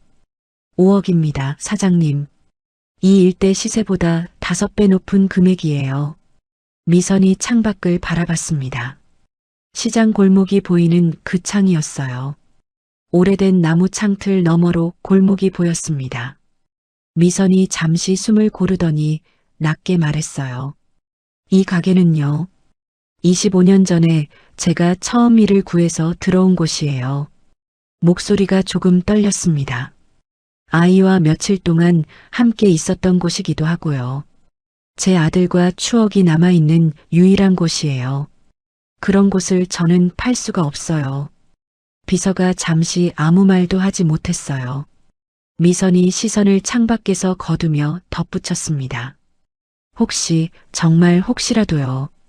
아들이 저를 찾아올 수 있잖아요. 그때 여기 있어야 만날 수 있으니까요. 그러니까 저는 절대 이 자리를 떠날 수가 없어요. 서준의 손이 떨렸습니다. 숨이 막히는 것 같았어요. 가슴 한가운데가 뜨겁게 조여왔습니다. 5억을 거절했어요. 아들을 기다린다고요. 돈 받고 자식을 팔아넘긴 여자가 왜 25년이 지나도록 이 자리를 지키고 있는 걸까요? 왜 아들이 찾아올 수 있다고 믿는 걸까요? 비서가 물러났습니다.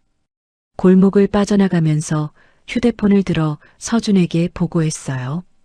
회장님, 거절했습니다. 서준은 전화를 받고도 한동안 아무 말도 하지 못했습니다. 창고 벽에 등을 기댔어요. 다리에 힘이 풀렸어요. 천천히 바닥으로 미끄러져 내려앉았습니다. 차가운 시멘트 바닥이 등에 닿았지만 느껴지지 않았어요. 지금까지 믿어왔던 모든 것이 흔들리고 있었습니다. 재혼해서 도망갔다는 말은 틀렸어요. 맨몸으로 쫓겨난 거였어요. 돈을 밝히는 여자라는 말도 틀렸어요. 5억 앞에서도 꿈쩍하지 않았어요. 그동안 쌓아온 복수의 명분들이 하나씩 무너져 내리고 있었습니다. 서준은 눈을 감았어요. 미선의 목소리가 귓속에서 맴돌았습니다. 혹시라도 아들이 찾아올 수 있잖아요. 그때 여기 있어야 만날 수 있으니까요. 25년 동안 이 자리를 지키면서 그 말 하나를 붙들고 살아온 거였어요. 아들이 찾아올 수 있다고요. 그 아들이 지금 창고에 숨어서 복수를 꿈꾸고 있다는 걸 미선은 아직 모르고 있었습니다. 서준의 눈에서 뜨거운 게 차올랐어요. 손등으로 눌렀지만 소용이 없었습니다. 턱 끝까지 흘러내린 게 시멘트 바닥 위에 똑 떨어졌어요. 작은 소리였는데 창고 안에서 크게 울렸습니다. 32년 인생에서 이렇게 운 게 몇 번이나 됐을까요? 서준은 소리 없이 오랫동안 울었습니다. 밤이 깊었습니다. 미선이 가게 불을 끄고 안으로 들어간 지 한참이 지난 시간이었어요. 서준은 창고 이불 위에 누워 천장을 바라보고 있었습니다. 잠이 올 것 같지 않았어요. 눈을 감으면 미선의 목소리가 귓속에서 맴돌았거든요. 혹시라도 아들이 찾아올 수 있잖아요. 그때 여기 있어야 만날 수 있으니까요. 그 말이 머릿속에서 떠나지 않았습니다. 서준은 눈을 떴어요. 창고 천장에 거미줄이 쳐져 있었습니다. 어디선가 바람이 새어 들어오는지 거미줄이 미세하게 흔들리고 있었어요. 서준은 그걸 바라보며 숨을 고르려 했습니다. 하지만 가슴이 자꾸 답답하게 조여들었어요. 그때 휴대폰이 진동했습니다. 비서였어요. 서준이 벌떡 일어나 앉았습니다. 목소리를 최대한 낮췄어요. 알아봤어? 비서가 잠시 뜸을 들였습니다. 종이를 넘기는 소리가 들렸어요. 그리고 조심스럽게 말을 꺼냈습니다. 회장님, 보고 드리기 전에 먼저 말씀드릴 게 있습니다. 처음 제가 드린 자료에 오류가 있었습니다. 서준의 눈이 가늘어졌어요. 오류라니. 25년 전 상황을 더 깊이 확인해 봤습니다. 박미선 씨는 남편분이 돌아가신 직후 시댁에서 쫓겨났습니다. 위자료는커녕 가진 것 하나 없이 맨몸으로 나온 게 맞습니다. 재혼 기록도 없고요. 그건 이미 말씀드린 대로예요. 그럼 아들은 어떻게 된 거야? 비서의 목소리가 더 낮아졌어요. 당시 회장님께 선천성 심장 질환이 있으셨다는 기록이 있습니다. 수술이 필요한 상태였어요. 박미선 씨가 시댁에 수술비를 빌려달라고 했지만 거절당했습니다. 그 과정에서 시어머니에게 밀려 계단에서 구르셨고요. 서준의 손이 멈췄습니다. 계단에서 굴렀다고요. 순자 아주머니가 했던 말이 떠올랐어요. 맞아요. 며칠 전에 그 말을 들었을 때 대수롭지 않게 흘려들었는데 지금 다시 들으니 달랐습니다. 다리가 그때 다친 거야? 그렇습니다. 구르면서도 회장님을 품에 안고 놓지 않으셨다고 합니다. 덕분에 회장님은 다치지 않으셨고요. 대신 박미선 씨 다리뼈에 금이 갔습니다. 제대로 치료를 받지 못해서 지금까지 저렇게 되신 거예요. 서준의 입술이 파르르 떨렸어요. 저 절뚝거리는 다리가 그래서였군요. 30년 동안 단 한 번도 치료를 받지 못한 채 저렇게 살아온 거였어요. 새벽 4시부터 일어나 떡을 치면서 허리가 아파도 멈추지 않으면서요. 수술비는 어떻게 마련한 거야? 비서가 잠깐 멈췄습니다. 그 부분이 회장님께서 확인하셔야 할 내용입니다. 처음에 제가 보고드린 자료에 수상한 점이 있었어요. 다시 추적해보니 당시 박미선 씨 명의로 들어온 돈이 있긴 했습니다. 하지만 그 돈은 회장님 수술비로 전액 쓰였어요. 박미선 씨 본인은 한 푼도 쓰지 않으셨습니다. 서준의 다리에 힘이 풀렸습니다. 전액이요. 한 푼도 안 썼다고요. 그럼 다리 수술비는요? 그 돈으로 치료를 받을 수 있었을 텐데요. 서준은 말을 잇지 못했습니다. 비서가 조심스럽게 말을 이었어요. 그리고 회장님, 한 가지가 더 있습니다. 말해. 박미선 씨가 25년 동안 매달 후원금을 보내온 기록이 있습니다. 서준이 눈을 감았어요. 가게 부엌에 붙어있던 메모지가 떠올랐습니다. 서준이 이름으로 이번 달 후원금 보내기. 그 메모지를 처음 봤을 때 가슴이 덜컥했던 기억이 났어요. 어디로 보낸 거야? 심장병 아이들 후원 재단입니다. 매달 빠짐없이 보내셨어요. 그것도 회장님 본명으로요. 서준의 숨이 멎는 것 같았어요. 본명이요. 강서준이 아닌 본명이요. 서준은 입술을 깨물었습니다. 목소리가 갈라지려는 걸 억지로 눌렀어요. 얼마나 됐어? 총액이? 비서가 종이를 넘겼습니다. 25년치를 합산하면 총 3억이 넘습니다. 회장님, 그 돈이면 다리 수술을 몇 번이나 하고도 남을 금액이에요. 하지만 박미선 씨 본인은 단 한 번도 그 돈을 쓰지 않으셨습니다. 전화가 끊겼습니다. 서준은 휴대폰을 손에 쥔 채 그 자리에 굳어 있었어요. 창고 벽이 등 뒤에 차갑게 느껴졌습니다. 그런데 느껴지지 않았어요. 온몸의 감각이 사라지는 것 같았거든요. 25년이었습니다. 25년 동안 매달 빠짐없이요. 자신의 본명으로요. 다리 수술비를 모을 수 있었는데도 그러지 않았어요. 굳은 떡 조각을 점심으로 먹으면서 구멍난 신발을 신으면서 가스비가 밀리는 형편에도 꼬박꼬박 보내온 거였어요. 서준의 손이 떨리기 시작했습니다. 앨범이 떠올랐어요. 25년치 생일 메모가 담긴 그 낡은 앨범이요. 아들 얼굴도 모르면서 비슷한 또래 아이 사진을 오려다 붙인 그 앨범이요. 글씨가 번진 자국, 손이 떨렸던 흔적, 그리고 마지막 장에 적혀있던 그 문장. 엄마가 넣어버린 거 아니야. 서준의 눈에서 뜨거운 게 흘러내렸습니다. 손등으로 닦으려 했지만 소용이 없었어요. 계속 흘러나왔습니다. 서준은 두 손으로 얼굴을 감쌌어요. 어깨가 들썩였습니다. 소리가 새어나오지 않게 입술을 깨물었지만 목구멍에서 무언가가 터져 나오려 했어요. 내가 뭘 오해한 거지? 저 여자는 자식을 버린 게 아니었어요. 자식을 살리기 위해 모든 걸 내준 거였습니다. 다리 수술비도 포기하면서요. 25년 동안 혼자 이 자리를 지키면서요.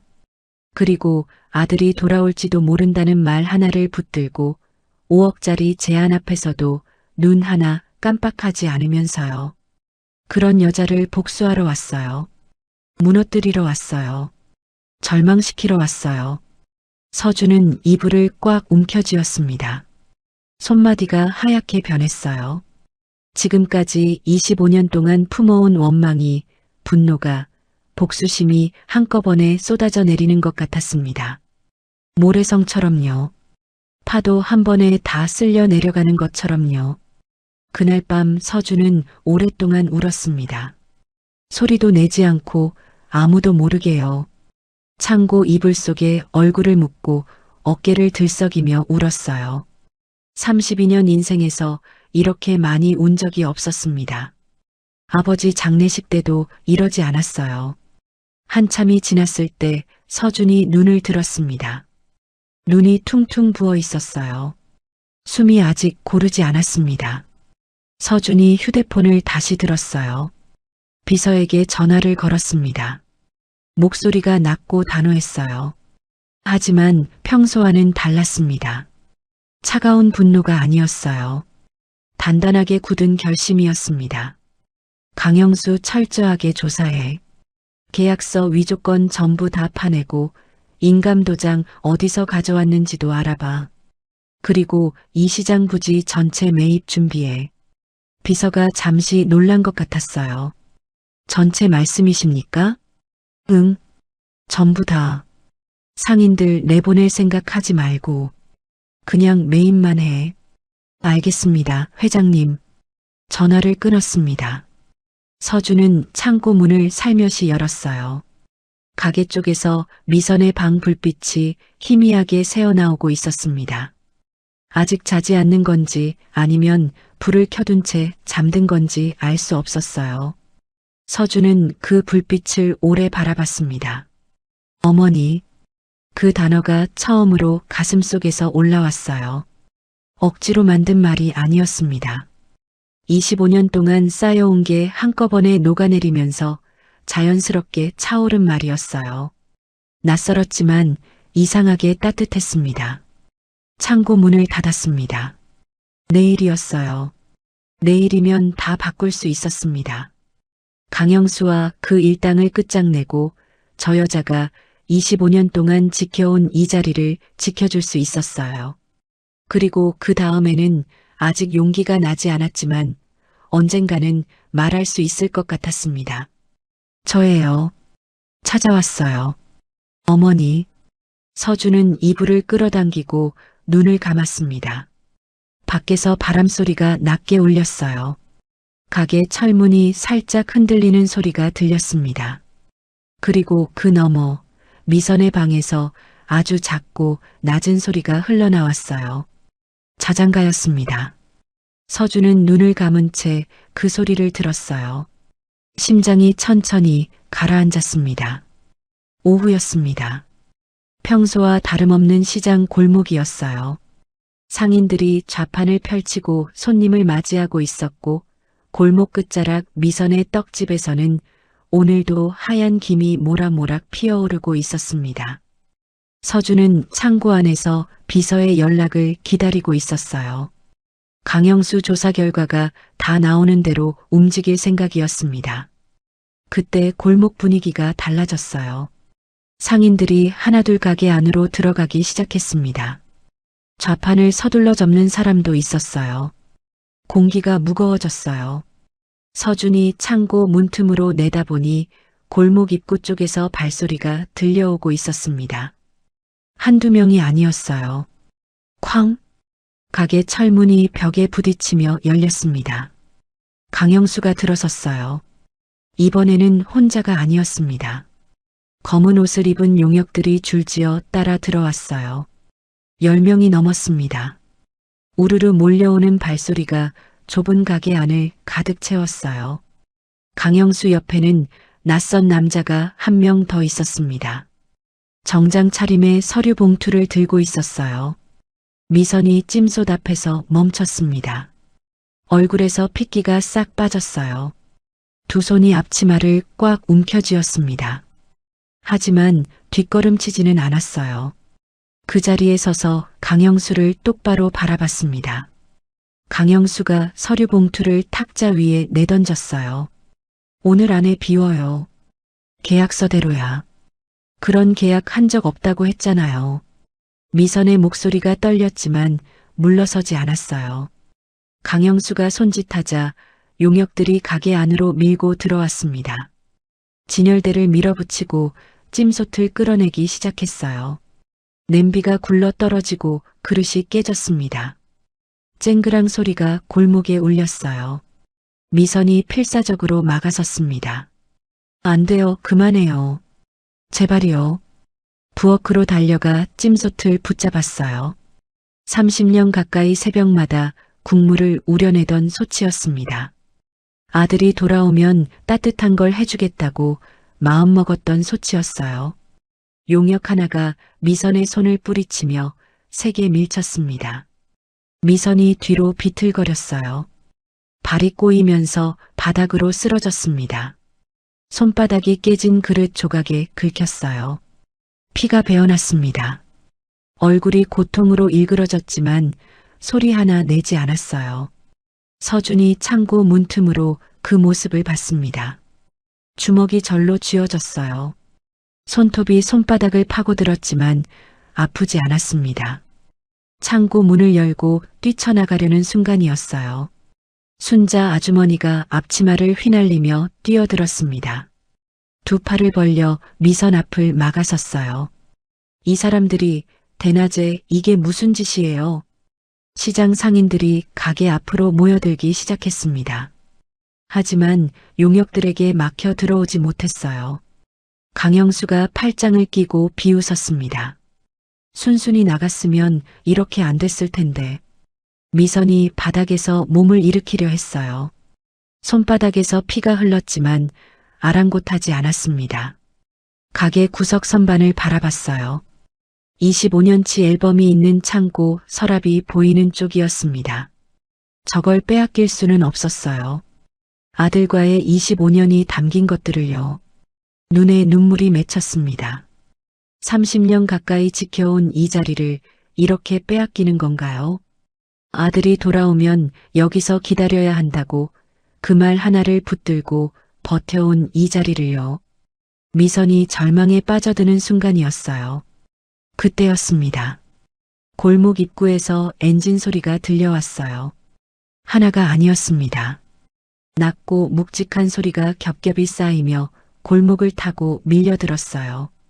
용역들의 손이 멈췄습니다. 강영수의 얼굴에서 웃음기가 사라졌어요.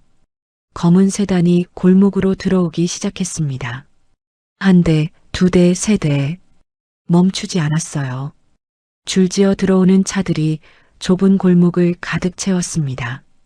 상인들이 양쪽으로 비켜섰어요. 아무도 말이 없었습니다. 골목 전체가 숨을 죽인 것처럼 고요해졌어요. 차들이 떡집 앞에 멈춰섰습니다. 문이 열렸어요. 깔끔한 양복을 입은 사람들이 우르르 내렸습니다. 10명, 20명, 셀 수 없이 많은 사람들이었어요. 그리고 맨 앞 차의 문이 열렸습니다. 정갈한 수트 차림의 남자가 내렸어요. 강서준이었습니다. 며칠 전까지 때 묻은 점퍼를 걸치고 창고 바닥에서 잠을 자던 그 청년이었어요. 하지만 지금은 완전히 달랐습니다. 눈빛이 날카로웠고 어깨가 곧게 펴져 있었어요. 한 걸음 한 걸음 내디딜 때마다 골목 바닥이 울리는 것 같았습니다. 용역들의 얼굴이 하얗게 질렸어요. 강영수의 입이 벌어졌습니다. 한 발짝 뒤로 물러섰어요. 무슨 일이 벌어지고 있는지 이해하지 못하는 표정이었습니다. 바닥에 쓰러져 있던 미선이 고개를 들었어요. 눈이 커졌습니다. 입술이 파르르 떨렸어요. 정우, 정우 씨? 서준이 천천히 걸어왔습니다. 구두 소리가 골목에 울렸어요. 또각또각. 모든 사람의 시선이 서준에게 쏠려 있었습니다. 숨소리조차 들리지 않았어요. 서준이 서류를 들어 강영수 앞에 내밀었습니다. 이 계약서 위조죠. 인감도장 어디서 훔쳐왔는지 다 조사했습니다. 강영수의 얼굴이 일그러졌어요. 입술이 파르르 떨렸습니다. 네, 내가 누군데? 서준이 대답하지 않았어요. 비서가 앞으로 나서며 강영수를 향해 정중하지만 단호하게 말했습니다. 사기 및 부동산 계약서 위조 혐의로 고발 준비가 완료됐습니다. 이 시장 상인들 상대로 사기친 건수만 17건이더군요. 강영수의 무릎이 흔들렸습니다. 뒤로 물러서려 했지만 골목 입구를 경찰들이 막고 있었어요. 수갑이 채워지는 소리가 찰칵 울렸습니다. 나 누군지 알아? 이러면 안 돼. 경찰이 무표정하게 대답했습니다. 압니다. 사기 및 문서 위조 혐의로 체포합니다. 강영수가 끌려갔어요. 용역들이 하나둘 흩어졌습니다. 상인들 사이에서 환호성이 터져 나왔어요. 야채 아줌마 순자가 앞치마로 눈물을 훔치며 박수를 쳤습니다. 잘됐다. 속이 시원하네. 저 나쁜 사람 드디어 벌 받는구나. 상인들이 서로 얼싸안고 기뻐했어요. 30년 가까이 명숙을 괴롭히던 사람이 끌려가는 모습을 지켜보면서요. 강영수가 경찰차에 실려 사라졌습니다. 용역들도 뿔뿔이 흩어졌어요. 골목에 다시 고요함이 찾아왔습니다. 서준이 천천히 미선 앞으로 걸어갔어요. 미선은 여전히 바닥에 있었습니다. 무슨 일이 벌어진 건지 이해하지 못하는 표정이었어요. 눈이 크게 떠져 있었고 손에서는 아직 피가 흘렀습니다. 서준이 미선 앞에 멈춰 섰어요. 그리고 천천히 무릎을 꿇었습니다. 정갈한 수투가 먼지 가득한 골목 바닥에 닿았어요.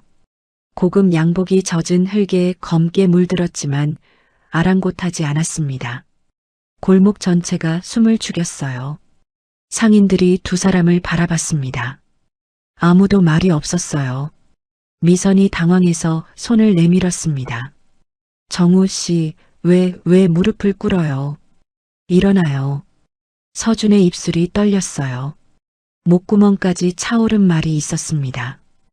25년 동안 한 번도 해본 적 없는 말이었어요. 32년 인생에서 단 한 번도 입 밖에 내어본 적 없는 말이었습니다. 서준의 눈에서 눈물이 흘러내렸어요.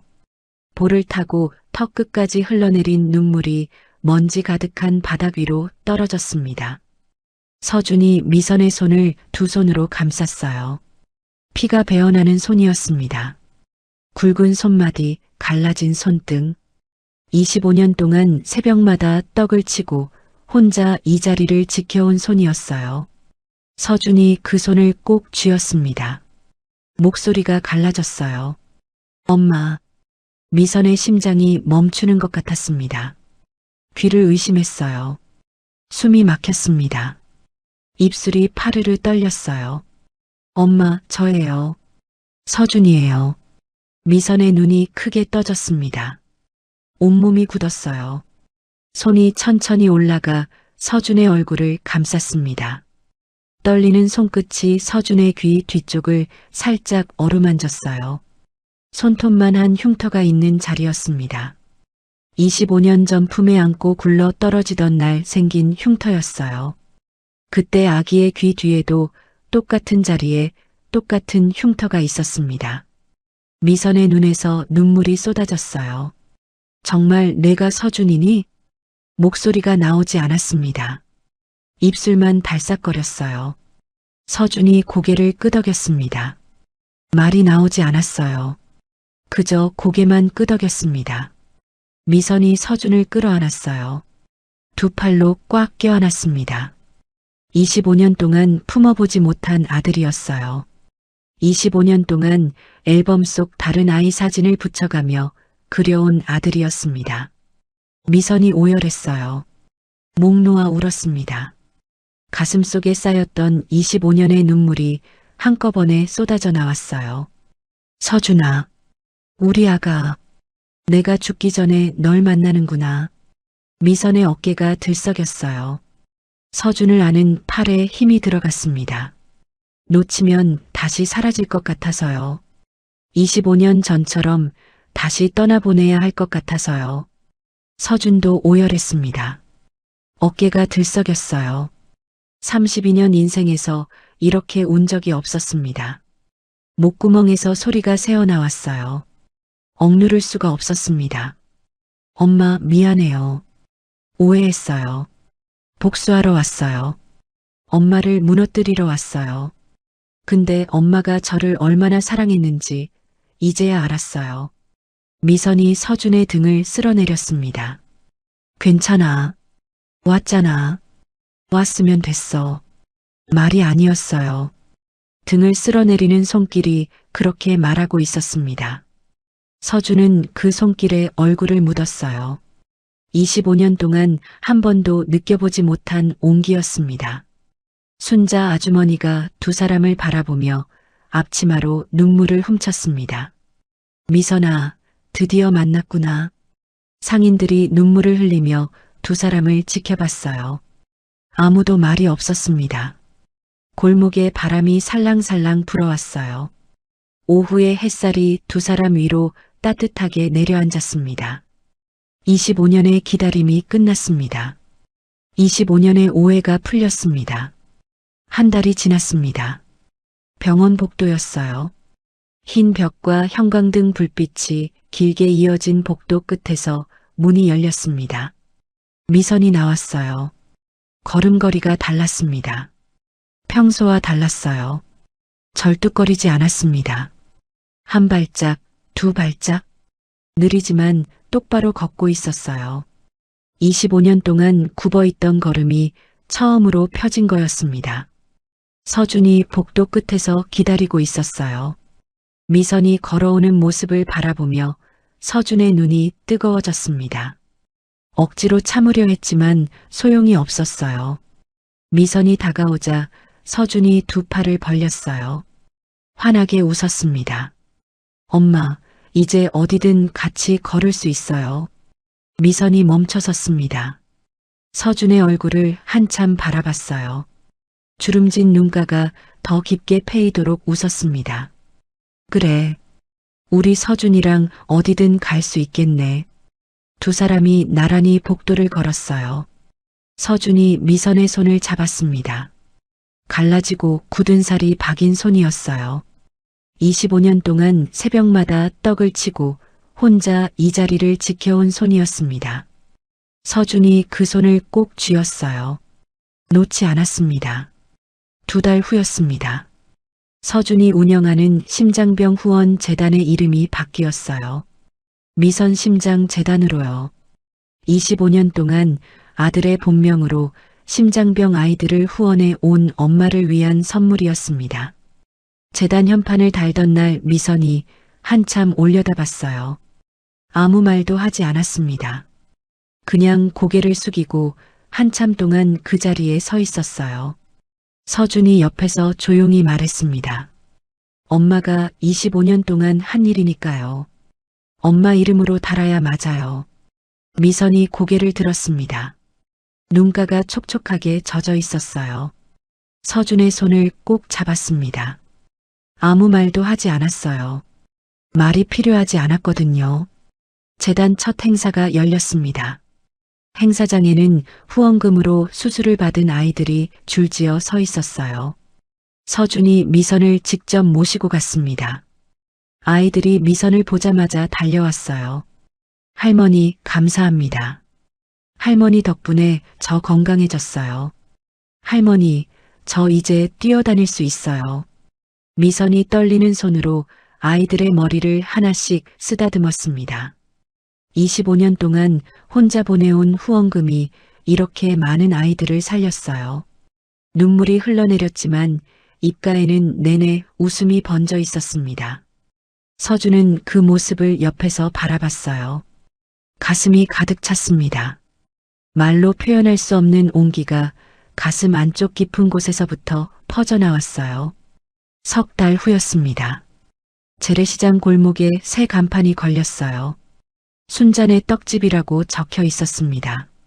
서준이 직접 주문해서 만든 간판이었어요. 미선이 25년 지기 순자에게 가게를 넘겨준 거였습니다. 순자가 처음엔 손사래를 쳤어요. 미선아, 이건 아니야. 이 가게가 얼마나 소중한 건데. 미선이 순자의 손을 꼭 잡았습니다. 목소리가 따뜻했어요. 내가 없었으면 나 진작 무너졌어. 25년 동안 내 편 되어준 사람이 너잖아. 이건 내 마음이야. 순자의 눈에 눈물이 고였습니다. 입술이 달싹거렸어요. 한참 후에야 겨우 말이 나왔습니다. 고마워. 진짜 고마워, 미선아. 재개장 첫날이었어요. 시장 상인들이 줄을 서서 기다렸습니다. 순자가 떡을 빚고 미선이 고무를 입혔어요. 서준은 앞치마를 두르고 설거지를 했습니다. 좁은 가게 안이 웃음소리로 가득 찼어요. 손님 하나가 서준을 보며 물었습니다. 저 총각은 누구예요? 순자가 어깨를 으쓱하며 대답했어요. 전 사장님 아들이에요. 효자라니까요. 미선이 옆에서 그 말을 들으며 웃었습니다. 소리내어 웃었어요. 서준도 설거지를 하다 말고 웃었습니다. 가게 안에 있던 사람들이 다 따라 웃었어요. 골목에 웃음소리가 넘쳤습니다. 저녁이 되어 가게 문을 닫았어요. 세 사람이 나란히 가게 앞에 섰습니다. 골목의 가로등이 하나씩 켜지기 시작했어요. 순자가 서준의 손을 덥석 잡았습니다. 서준아, 고마워. 진심으로 고맙다. 내가 이런 날을 만들어줄 줄 몰랐어. 서준이 고개를 숙였어요. 아주머니, 제가 더 감사해요. 25년 동안 엄마 곁을 지켜주셨잖아요. 저 대신 엄마 편이 되어주셨잖아요. 서준의 목소리가 살짝 떨렸습니다. 아주머니가 안 계셨으면 엄마는 혼자였을 거예요. 그 외로운 시간을 어떻게 버텼겠어요? 이 가게는 제 마음이에요. 아주머니께 드리는 거예요. 순자가 미선을 바라봤어요. 미선도 눈물을 글썽이며 고개를 끄덕였습니다. 순자가 결국 엉엉 울음을 터뜨렸어요. 야, 미선아. 내 아들 진짜 잘 컸다. 진짜 효자야. 그날 밤이었습니다. 미선의 방문 앞에서 서준이 머뭇거렸어요. 문을 조심스럽게 두드렸습니다. 엄마, 저 서준이에요. 미선이 문을 열었어요. 서준이 수줍게 물었습니다. 32살 어른이 어린아이처럼 물어보는 모습이었어요. 엄마, 저 오늘 엄마 옆에 누워도 돼요? 미선의 심장이 쿵 내려앉았습니다. 눈시울이 뜨거워졌어요. 그래, 이리 와. 서준이 미선 옆에 누웠습니다. 25년 만이었어요. 2살배기 아기였던 아들이 어른이 되어 엄마 곁에 누운 거였습니다. 미선이 서준의 이마를 쓰다듬으며 낮게 노래를 흥얼거렸어요. 낮고 부드러운 멜로디였습니다. 오래전부터 불러주던 그 노래였어요. 서준이 눈을 감으며 물었어요. 엄마, 그 노래 가르쳐줘요. 이제 제가 엄마한테 불러드릴게요. 미선의 볼 위로 눈물이 흘러내렸습니다. 하지만 입가에는 미소가 번졌어요. 주름진 얼굴에 달빛이 내려앉은 것 같았습니다. 그래, 천천히 가르쳐줄게. 창밖으로 달빛이 쏟아져 들어왔어요. 두 사람의 손이 꼭 맞잡혀 있었습니다. 25년의 기다림이 끝났어요. 25년의 오해가 풀렸습니다. 그리고 25년 만에 엄마와 아들이 다시 한 이불 속에 나란히 누웠어요. 오늘 이야기를 끝까지 함께 해주셔서 진심으로 감사드립니다. 손이 갈라지도록 새벽마다 혼자 떡을 치면서 굳은 떡 조각으로 끼니를 때우면서 다리 수술비도 포기하면서 오직 아들이 돌아오기만을 기다린 미선 어머니의 이야기였어요. 그 25년을 다 함께 걸어왔습니다. 여러분도 혹시 지금 오랫동안 기다리고 있는 것이 있으신가요? 아니면 누군가에게 닿지 못한 마음을 품고 계신가요? 미선 어머니처럼 그 자리를 지키다 보면 언젠가는 반드시 만날 수 있습니다. 기다림은 절대 헛되지 않는다는 걸 오늘 이야기가 작은 위로로 남았으면 합니다. 오늘도 에버스토리와 함께 해주셔서 감사합니다. 구독과 좋아요는 더 따뜻한 이야기를 만드는 큰 힘이 됩니다. 다음 이야기에서 또 뵙겠습니다. 감사합니다.